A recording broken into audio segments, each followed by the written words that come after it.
It's time to look at the Week 5 waiver wire. Today we're looking at the waiver wire trends. Who are all the fantasy sites talking about? What do I think about these prospects?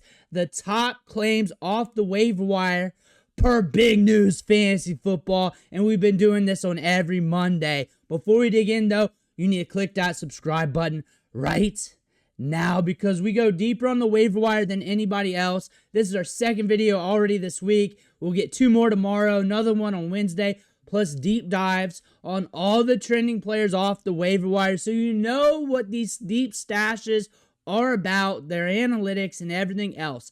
Click that button. Stop missing out. The first player we must talk about today, Jaxson Dart. And this dude's a scrambler. You don't know what you're going to get. He's Johnny YOLO out there, but he's going to be putting up fantasy points, and it could be some ugly games, but you're just going to have to live with it. I imagine he's going to be volatile. He's going to be up and down.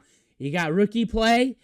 You lost Malik Neighbors, and we saw how he plays. He is just taking off with it. He led all college football last year in deep ball attempts. We got the Saints coming up. We got Philly. We got some rough game scripts and matchups coming up. But you're looking at a guy off waivers that can give you some YOLO production. Here you go. Matthew Stafford. He's being listed in articles. I think he's rostered in most leagues. But if he's there, he'd be my top pick because look at what he's doing all season. He's got Puka. He's got Devonta Adams. He's been locked and loaded. I think this is fake news from Big Fantasy Football. But if he's there, go get him. Carson Wentz. No matter what, if he's playing bad or if he's playing good, he's probably going to get you fantasy production. Now you added Jordan Addison into the mix. I wouldn't start him on the road against the Browns, and I wouldn't start him in week 6 if you know what I mean, if you can put the dots together. If not, good luck. But Carson Wentz here has some upside with what he has in his back pocket with Justin Jefferson, Jordan Addison, Hawk, and a run game here. And even when he's playing bad, he's going to be good for fantasy because it could turn around in the back end of the game. Jake Browning. Honestly, I want to watch him from afar. I do not want to start him this week. I think this is going to be a rougher matchup for him. You also got a Detroit matchup coming up. You got the Packers on the road. However, they've been bending a little bit more. Jake Browning, watch him tonight. If the stats ain't that great, then maybe stay away. But there's some upside here for Jake Browning if we continue to play bad and we got to push the game scripts. Woody Marks is the top running back right now. Now, he's not available on all waiver wires, though, because we've been talking him up. Guys have been picking him up. He's been stashed away, but he is the top running back off the waiver wire right now that you need to look at before everything goes to the moon, and you're going to have to unload some fab, probably like 70, 75%, and a lot of people are just dropping all of it. Woody Marks is the fab hitter of the week, like Trey Benson last week, and that's why you need to stash running backs. Gainwell might be available. We do not know how long Jaylen Warren's going to be out, but he is getting workload. He's getting touches. He is getting opportunities.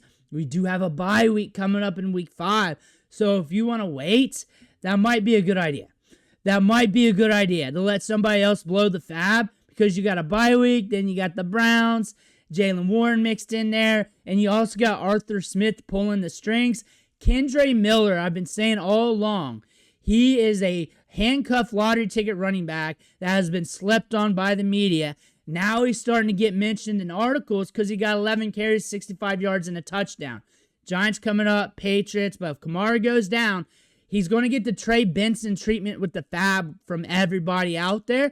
And if you have him stashed, you might be good to go. And it really only depends if something happens to Kamara.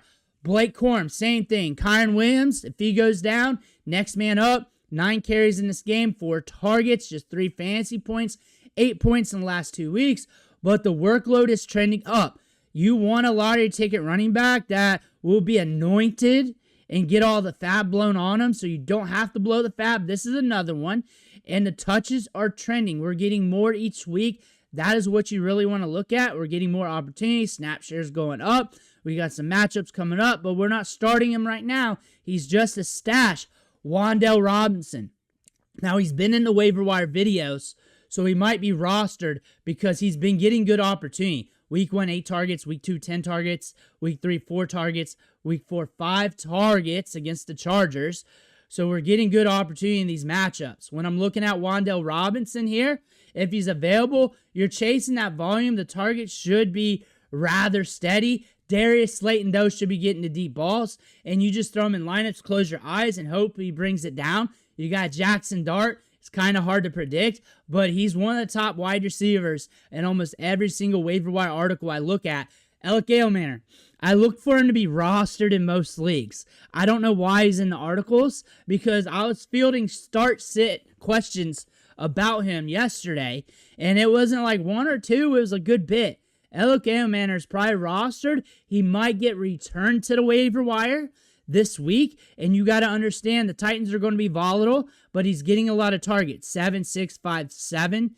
Like, you're not going to trust him. You kind of just got to throw him in and hope for the best. If the Titans are in a game script where the over-under is a little bit higher, probably 45 or higher, you're more likely to hit with them in those matchups than with those matchups where we're seeing an over-under 39.5 like we saw this week at Houston. Troy Franklin. Same thing with Elic Ayomanor. He's being mentioned in waiver wire articles. People are returning him back to the waiver wire. I understand that, but I think he's rostered.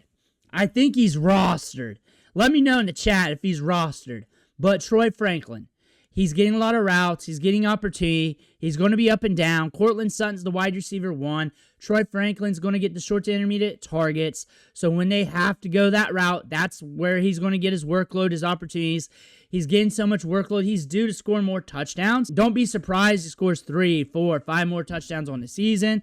Like, if he finished the season with 7 touchdowns, it would make sense. That being said, he's a pickup week to week. He's going to be volatile. You don't know when he's actually going to hit, but you know the workload and routes are going to be there. Romeo Doubs is always on the waiver wire. Whenever I'm doing waiver wire content, he's always one of the top wide receivers last year, right now. That ends right now. He's going to be a huge pickup. Everybody's going to run to get him. Remember, he is volatile. There is a carousel effect here with the Packers.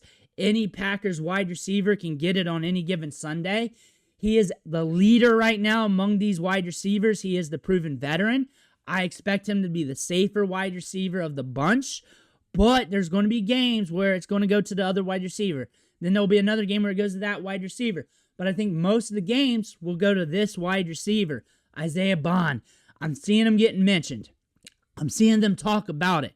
But I believe some of these guys writing the articles are watching me, because I'm the first one pumping out this content. 6 targets against Detroit on the road.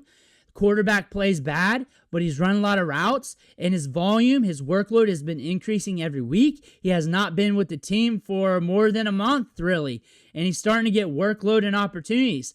The upside's not really there with the quarterback play, but he's still ambiguous to a point where if we start getting more opportunities, if things start to get better, he could blow up. I do not expect many more wide receivers to blow up this year off the waiver wire, but if you're looking for a profile, young player, ambiguous, rookie, year 2 wide receiver that hasn't had the opportunity to prove themselves yet, but now starting to get it, maybe somebody like an Isaiah Bond. Brenton Strange, he's running routes, he's getting targets, he's getting work. Same thing as last week and the week before. If you're looking for workload at tight end, go ahead. Hopefully, you have one of the better tight ends in the league, so you don't have to play with the slop of tight ends off the waiver wire. Isaiah Likely, he's back. He goes catchless, but we got some matchups coming up. He's hit before. He could hit again. And the tight end position on the waiver wire is straight gross. And if you got to go that route, you got to go that route. But he could ramp up. It might be after week 7, but take a look at him. But those are the trending players right now off the waiver wire that big fantasy football is talking about. That's my thoughts. That's my take. That's our look at them. Let me know what you think in the comments below. I want to hear about that. Make sure to hit that subscribe button on the way out. One thing for watching. Catch you on the next video.